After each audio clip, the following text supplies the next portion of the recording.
یہ بھی اپنایا، اور پھر کیا ہے لوگوں نے یہ بھی ایک طریقہ اپنایا کہ اللہ کے رسول صلی اللہ علیہ وسلم کی جو تعلیمات تھی کتاب و سنت پر مبنی، توحید پر مبنی، ایک اللہ کی عبادت، تو اس کے تعلق سے کیا ہے ان کی اس تعلیم پر کیا ہے شکوک و شبہات پیدا کر دیے جائیں، شک میں لوگوں کو ڈال دیے جائیں کہ یہ جو کہتے ہیں یہ صحیح نہیں ہے، اور اس طرح سے کیا ہے شکوک و شبہات پیدا کرنا ان کی تعلیمات میں ایک ہتھ کنڈا لوگوں نے کیا ہے یہ اپنایا، اور یہ اپنا کر کیا ہے لوگوں کو ان کی دعوت سے دور رکھنے کی کیا ہے لوگوں نے کوششیں کی۔ ایک ہتھ کنڈا لوگوں نے یہ بھی اپنایا کہ اللہ کے رسول صلی اللہ علیہ وسلم جہاں بھی دعوت کے کام کے لیے جاتے، لوگوں کو بتلاتے اور لوگوں کو دین سمجھاتے، اپنے پیغمبر اور نبی ہونے کے بارے میں بتلاتے، اور ایک اللہ کی عبادت کے تعلق سے لوگوں کو بتلاتے، اور یہ معبودان باطنہ کی جو عبادت ہو رہی تھی، ان کی بے بسی، ان کی لاچاری کے تعلق سے کیا ہے لوگوں کو بتلاتے، تو کیا کرتے تھے یہ لوگ باقاعدہ طور پر پھر اس آدمی کے پاس پہنچ جاتے تھے اور ان کی دعوت کو کیا ہے بے اثر کرنے کے لیے قصے کہانیاں سناتے تھے۔ اس کام کے لیے نضر ابن حارث چنانچہ کیا ہے مختلف کیا ہے ملکوں کا دورہ کر کے اور بادشاہوں کے حالات کو جان کر کے قصے کہانیاں انہوں نے یاد کر لی تھی، اور اس طرح سے جا کر لوگوں کے پاس یہ بیٹھ جاتا تھا، اور نبی جو ہی کیا ہے ان کے پاس جاتے اور دعوت کے کام کو ان کو سنا کر ان کو بتلا کر واپس آتے، اس کے بعد یہ آدمی پہنچتا اور کہتا کہ ان کی باتوں میں کیا جان ہے، اس طرح کے قصے کہانیاں، اس سے مزیدار قصے کہانیاں تو میں آپ کو سناتا ہوں۔ اور یہ نضر ابن حارث کیا ہے پھر اور مختلف ملکوں کے گزرے ہوئے یا موجودہ قصے کہانیوں کو سنا کر لوگوں کو کیا ہے نبی صلی اللہ علیہ وسلم کی دعوت سے کیا ہے پھیر دیا کرتے تھے۔ ایک ہتھ کنڈا کیا ہے لوگوں نے آپ کی دعوت کو بے اثر کرنے کے لیے اور روکنے کے لیے یہ بھی کام کیا۔ ایک ہتھ کنڈا لوگوں نے یہ بھی اپنایا، اجتماعی طور پر اللہ کے رسول صلی اللہ علیہ وسلم کے پاس آئے، سمجھوتا کرنے کی کوشش کی کہ کچھ دن آپ ہمارے معبودوں کی عبادت کر لیں، کچھ دن کیا ہے ہم آپ کی معبودوں کی عبادت کر لیں، یعنی سمجھوتا کر لیں، آپ بھی ڈھیلے پڑ جائیں ہم بھی ڈھیلے پڑ جائیں وغیرہ۔ اس طرح سے نبی پاک صلی اللہ علیہ وسلم سے لوگوں نے سمجھوتا کرنے کی کوشش کی، اس میں بھی یہ لوگ ناکام ہوئے، اور اللہ کے رسول صلی اللہ علیہ وسلم نے کہا یہ سمجھوتا اس معاملے میں نہیں ہو سکتا ہے۔ قرآن نے کہا وَدُّوا لَوْ تُدْهِنُوا فَيُدْهِنُونَ، یہ لوگ چاہتے ہیں کہ آپ ڈھیلے پڑ جائیں، یہ لوگ بھی ڈھیلے پڑ جائیں گے، ایسا حق کے معاملے میں نہیں ہو سکتا ہے۔ اور اس کے بعد جب ان لوگوں نے یہ دیکھا کہ ہماری کوششیں ناکام ہوتی چلی جا رہی ہیں، تو اب انہوں نے کیا ہے ظلم جور کا کیا ہے فضا گرم کیا۔ جو لوگ کیا ہے غریب طبقہ کے تھے، غلام کے طبقہ، اور اسی طرح سے لونڈی، یہ کمزور لوگ جو پہلے ایمان لائے ہوئے تھے، اب یہ لوگ کیا کر رہے تھے ان کو اب مار رہے تھے، پیٹ رہے تھے، ظلم کر رہے تھے ان کے اوپر، ایمان سے پھرنے کے لیے مختلف طرح کی سزائیں دے رہے تھے۔ یہ ظلم کا آغاز ان لوگوں نے کرنا شروع کیا۔ بلال کے بارے میں آتا ہے ایمان لایا، ان کا مالک امیہ ابن خلف تھا، انہوں نے بلال کو چلچلاتی ہوئے دھوپ میں لٹایا، بڑا سا گرم پتھر سینے میں رکھا، اور ان کو کہا جاتا تھا تم ایمان سے پھر جاؤ، لات اور عزا پر ایمان لے آؤ، اپنے کیا ہے مشرکانہ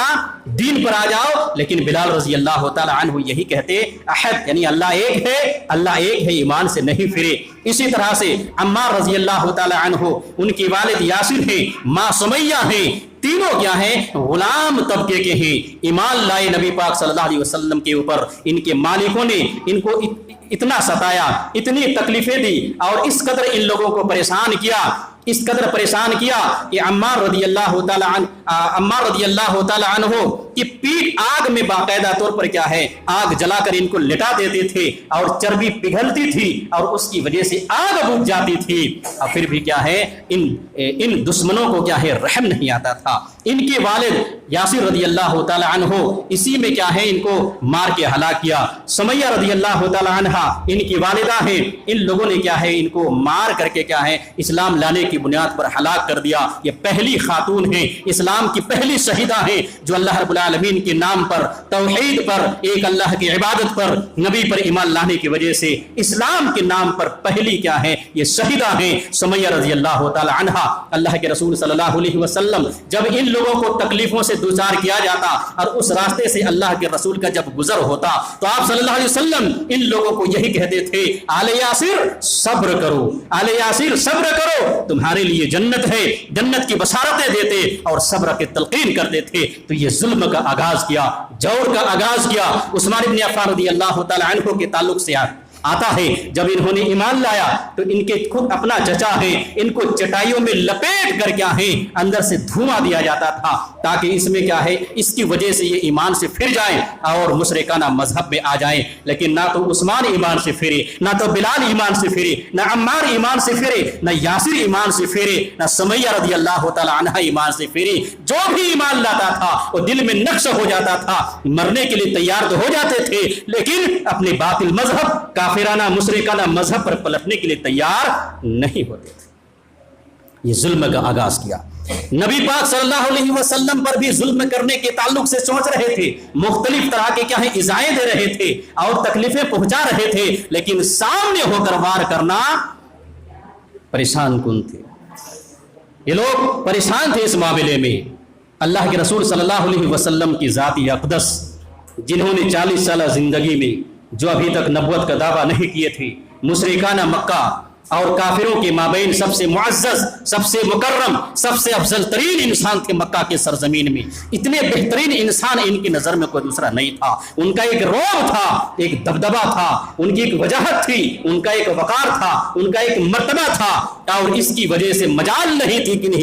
کہ محمد الرسول اللہ کے سامنے آ کر کیا ہے ان کو مارنے پیٹنے یا ان کو جان سے کیا ہے ہلاک کرنے کے تعلق سے کچھ کر سکے۔ اس رعب کی وجہ سے اور اس ہیبت کی وجہ سے کیا ہے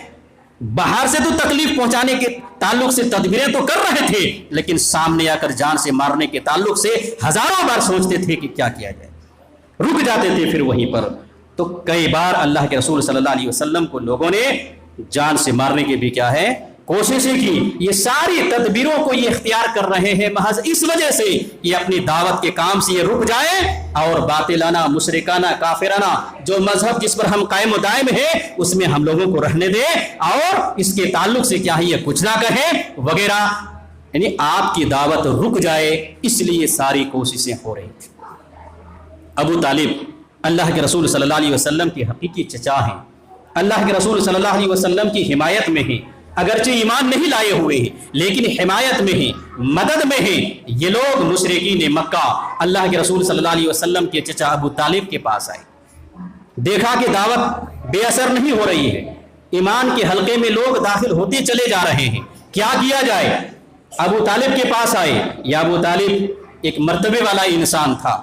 ان سے پہلے ان کے والد عبد المطلب مکہ کے سردار، خانہ کعبہ وغیرہ سب ان کے قبضے میں، چابی وغیرہ، اور اس طرح سے کیا ہے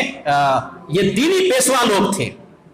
جس دین پر بھی یہ لوگ مشرکانہ کافرانہ بدعت یہ اسی دین پر یہ لوگ جو قائم تھے تو اس میں دینی پیشوا کی حیثیت سے ان کا ایک مقام تھا، ان کا ایک مرتبہ تھا، ان کی ایک حیثیت تھی، ان کی باتوں پر وزن تھا، ان کے اشارے پر لوگ چلتے تھے وغیرہ۔ تو عبد المطلب کے بیٹے ابو طالب ہیں، وہی مرتبہ عبد المطلب کے مرنے کے بعد ابو طالب کو بھی یہی مرتبہ ملا ہے۔ تو لوگ آئے ابو طالب کے پاس اور کہا کہ آپ اپنے بھتیجے کو اس کام سے روک دیں کہ ہمارے معبودوں کو یہ برا بھلا کہتے ہیں، گالیاں دیتے ہیں، ان کی برائیاں بیان کرتے ہیں، حالانکہ آپ بھی اسی دین پر قائم ہیں، تو آپ ہمارے ساتھ ہیں، اس لیے آپ اپنے بھتیجے کو روک دیجئے۔ اس طرح سے لوگوں نے کیا ہے ان سے باتیں کی اللہ کے رسول صلی اللہ علیہ وسلم۔ پھر اس کے بعد قوم کے لوگ چلے گئے، ابو طالب نے اپنے بھتیجے کو محمد الرسول اللہ کو بلایا اور کہا قوم کے لوگ آئے ہوئے تھے اور ایسا کہہ کر گئے ہیں۔ اللہ کے رسول صلی اللہ علیہ وسلم خاموش رہے اور پھر آپ اپنی دعوت کو آپ جاری رکھے، اپنی دعوت کے کام میں آپ لگے رہے، آپ رکے نہیں۔ پھر کیا ہے کچھ دنوں میں پھر مکہ کے یہ کافر جناب محمد الرسول اللہ صلی اللہ علیہ وسلم کے پاس آئے باقاعدہ طور پر، اور ایک دو نہیں، یہ لوگ سب سردار لوگ مل کر جو بڑے بڑے اپنے آپ کو رئیس زادہ کہتے تھے یہ سب آتے تھے، اور ابو طالب سے آ کر دو ٹوک ان لوگوں نے کہا کہ آپ اپنے بھتیجے کو کیا ہے آپ روک دیں اس کام سے، آپ بیچ سے ہٹ جائیں، یہ اپنے کام سے رک جائیں۔ اور آپ اگر آپ نہیں روکتے ہیں تو آپ ان کے درمیان اور ہمارے درمیان سے ہٹ جائیں، ہم ان کو نمٹ لیں گے، قتل کر دیں گے وغیرہ، یعنی دھمکی کے انداز میں ان لوگوں نے ابو طالب سے بات کہی محمد رسول اللہ صلی اللہ علیہ وسلم کے تعلق سے۔ تو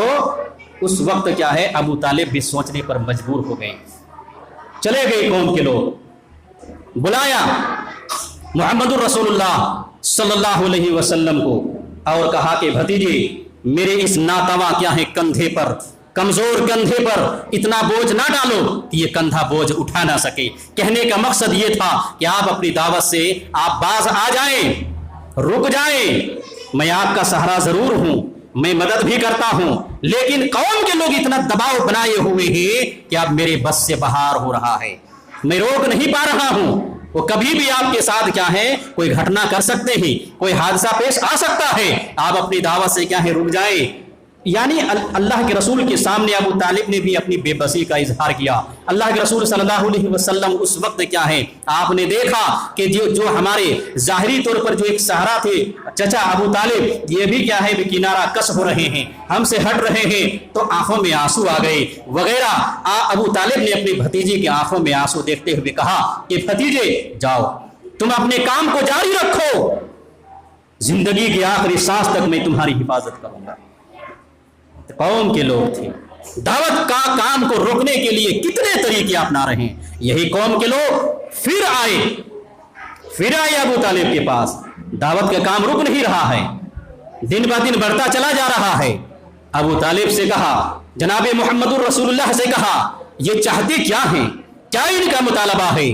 اگر کیا ہے یہ مکہ کی بادشاہت چاہتے ہیں، ان کو ہم بادشاہ بنانے کے لیے تیار ہیں، یہ اپنی دعوت سے رک جائیں۔ اگر یہ چاہتے ہیں کہ بڑا مالدار بن جائے تو ہم لوگ چندہ کر کے کیا ہے ان کو اتنا پیسہ دیں گے کہ مکہ میں سب سے بڑے مالدار یہ ہو جائیں گے، لیکن اپنی دعوت سے رک جائیں۔ اگر یہ چاہتے ہیں کہ مکہ کی سرزمین میں اور عرب کی سرزمین میں سب سے حسین ترین خوبصورت لڑکی ان کے نکاح میں آ جائے، اگر یہ ان کی خواہش ہے تو اس کام کو بھی کرنے کے لیے ہم تیار ہیں، ڈھونڈ کر ہم لوگ لائیں گے حسین و جمیل خوبصورت لڑکی ان کے نکاح میں دے دیں گے، لیکن یہ اپنی دعوت سے رک جائیں۔ یہ سب کیا ہے پیشکش تھے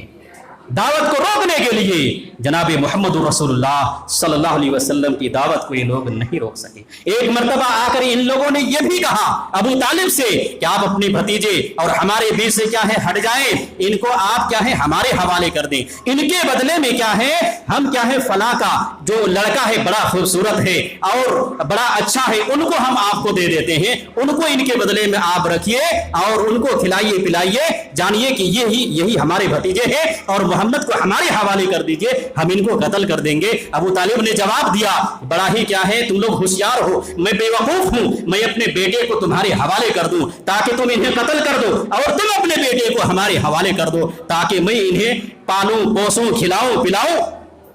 بہت ہوشیار ہو، میں بے وقوف ہوں۔ اس میں بھی کیا ہے یہ لوگ ناکام ہوئے۔ اللہ کے رسول صلی اللہ علیہ وسلم کے ساتھ قوم کے لوگ اس طرح سے مطالبات لے کر آ رہے تھے۔ اللہ کے رسول صلی اللہ علیہ وسلم نے ایک مرتبہ ابو طالب سے کہا، قوم کے لوگوں سے کہا کہ یہ لوگ مجھے اپنی دعوت سے روکنے کے لیے اس طرح کے پیشکش، اس طرح کے مطالبات، اس طرح کی چیزوں کو کیا ہے آفر کر رہے ہیں، اگر یہ لوگ میرے ایک ہاتھ میں سورج اور دوسرے ہاتھ میں چاند بھی رکھ دیں پھر بھی میں اپنی دعوت سے باز نہیں آ سکتا، یہ میری ذمہ داری ہے۔ یا ایھا المدثر قم فانذر، یہ وحی مجھ پر نازل ہو چکی ہے، مجھ کو یہ اللہ رب العالمین نے کیا ہے یہ حکم دیا ہے اور اتنی بڑی ذمہ داری دی ہے کہ زندگی کے آخری سانس تک مجھے یہ ذمہ داری نبھانے کے لیے کہا گیا ہے، میں اسے رک نہیں سکتا،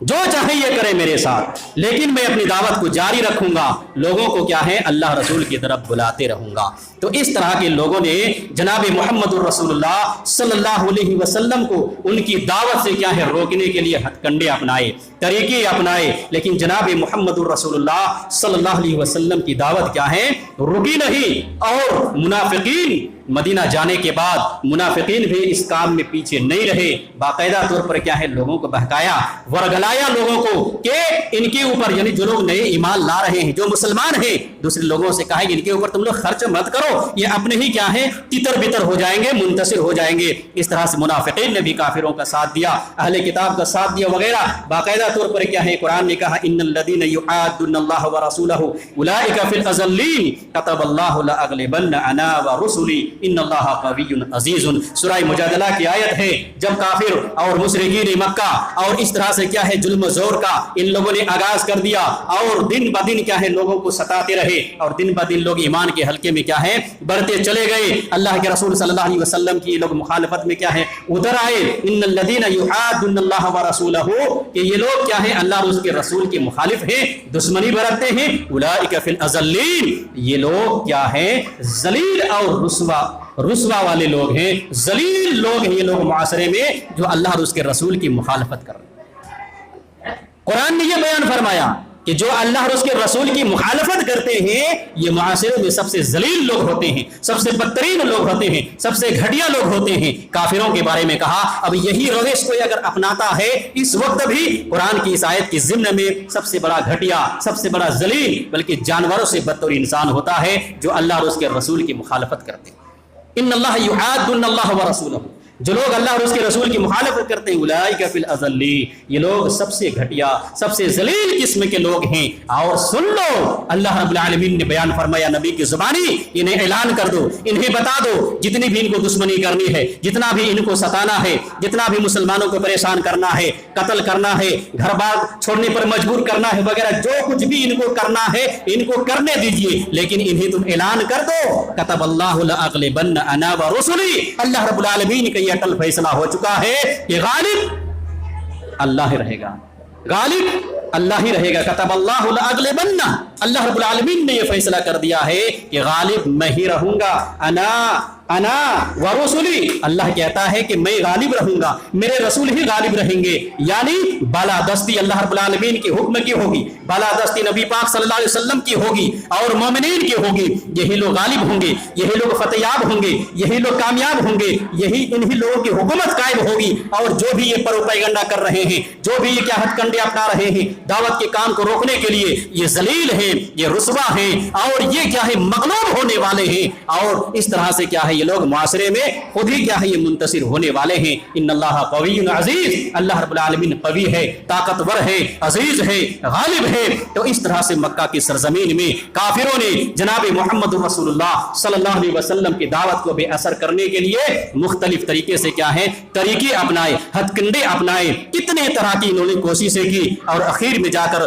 جب ان لوگوں نے دیکھا کسی بھی صورت میں کیا ہے دعوت کام نہیں رک رہا ہے، دن بہ دن کیا ہے لوگ ایمان کے حلقے میں بڑھتے چلے جا رہے ہیں، یہاں تک کہ صحابہ کرام ہجرت کر کے حبشہ کی طرف چلے گئے، دوسری مرتبہ بھی ہجرت کر کے وہاں چلے گئے۔ اخیر میں ان لوگوں کو یہ سمجھ میں آیا اسلام کی جو جڑ ہے جناب محمد رسول اللہ صلی اللہ علیہ وسلم، ان کو قتل کرنے کا پلان بنایا، تدبیریں اختیار کر لی، میٹنگیں بلا لی، اور اس کے بعد جڑ ہی کو کاٹ دیں، سب ختم ہو جائے۔ انشاءاللہ تعالی اگلے خطبے میں آگے کی باتیں بیان کرنے کی کوشش کی جائے گی۔ اللہ رب العالمین سے دعا ہے